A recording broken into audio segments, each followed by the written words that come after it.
welcome to day 3. We are at this Ceylonese restaurant. Very famous Indian restaurant okay. for the locals here. You're gonna slam, I'm gonna eat normally. Like day 3, I'm super tired. So reviews on my side, slamming on his side. Let's go. Hi from VoiceOver Megu for the final vlog in Kuching. Clearly, I need to invest in a better mic for vlogging in noisy places, but for now, I'm going to dive straight into the food reviews. First up, no meal at a mamak store is complete without teh tarik. This is absolutely a staple and I always get it hot. I wish the flavour for the tea was a little stronger, but overall this was still a solid teh tarik and it really hit the spot for me. Next, we have one of my favourite dishes of the entire trip, the lamb biryani. It comes wrapped in banana leaf and is served with lamb chunks, a hard-boiled egg, and on the side some tulang soup and dal. I'm gonna get into each ingredient starting with the rice. The rice was so fluffy and buttery, which was a perfect complement to the curry. The curry is unlike the kind you'd find in Singapore's biryani. It's distinctly sweeter and that sweetness comes out very prominently, but balances out with the spiciness of the curry. And that spiciness was much needed after days of no spicy food in Kuching. The chunks of lamb were so tender and flavorful, and they were very generous with the portion too. Finally, we had the sauces, starting with the yellow lentil dal, which was sweet and creamy, but the star was the tulang soup or mutton bone soup. It was sweet from the bone marrow, a little spicy and peppery, and most of all packed with umami flavor. All in all, this entire dish was just bursts upon bursts of many different flavors that go together so well, and really, that's all you can ask from a great biryani, so I highly recommend this one. On the side, I got Ceylonese fries, which they're also really popular for. And guys, I knew this was going to be different, but I still expected potato since they're fries. As it turns out, Ceylonese fries are papadum in a crispy, curly form. It's topped with some very fine chili pepper flakes, but it doesn't really add to the flavour in my opinion, just because the papadum taste is already so distinct. But if you love papadum, you'll definitely love this one. Next, I tried their goreng pisang tower with condensed milk and cheese. For those who don't know, goreng pisang is fried banana, which I love, and this one was so yummy.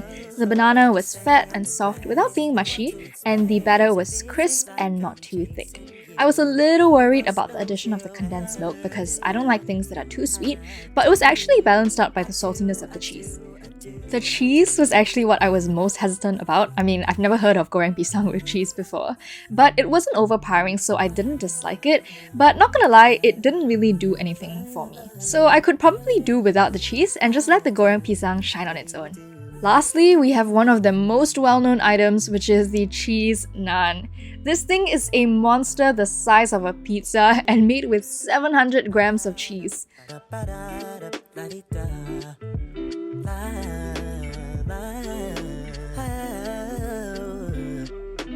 I've got some things that I need to say to you. With that much cheese, you know I had to do a cheese pull. And here you can see the cool boss of the joint teaching me how to get an epic cheese pull. The cheese pull was definitely epic, like my arms couldn't even keep up with it, and my arms are long. The cheese naan is literally made fresh to order and you can actually watch them make it in the restaurant. So I had to pick the naan apart from the cheese to just try the bread. And the bread itself is so good. It's buttery, soft, chewy, moist, and the mozzarella gives it a cheesy, salty flavour. But because there's so much cheese, you also do lose the garlicky taste that I personally love in a naan. To complement the naan, it also comes with a dipping sauce that kind of tastes like sautéed onions, and it really does complement and balance out the saltiness of the cheese. This is definitely one to share just because it's so big, and if you're on your own, I think the cheese can get pretty overwhelming, so I would probably just recommend a regular naan so you can really appreciate the fresh bread. We are finally at the end of our Sarawak trip. He just finished his challenge. How are you feeling? Actually, I was pretty decent until I finish your that naan. You like that naan? I liked it when it was hot because I could actually taste the bread and everything. Right. Pull the cheese. I think probably when it's cold, it's like really salty, right? It's really salty. Yeah, you're right. The naan itself is quite like buttery.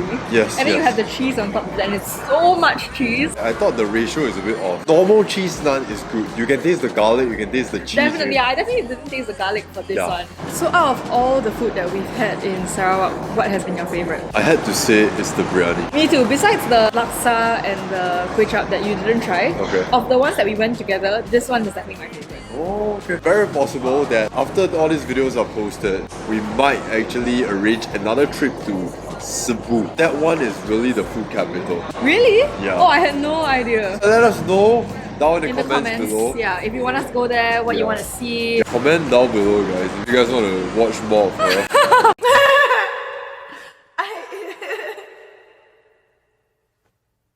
That's it for this 2 days trip. I really do enjoy this trip. Yes, me too. We will see you guys soon, hopefully on this channel. Yes, don't forget to like, share, subscribe. Hit the bell icon Yes. so you'll not miss any of Megan. As usual, all the links are down in the description below. We'll see you next time. Bye!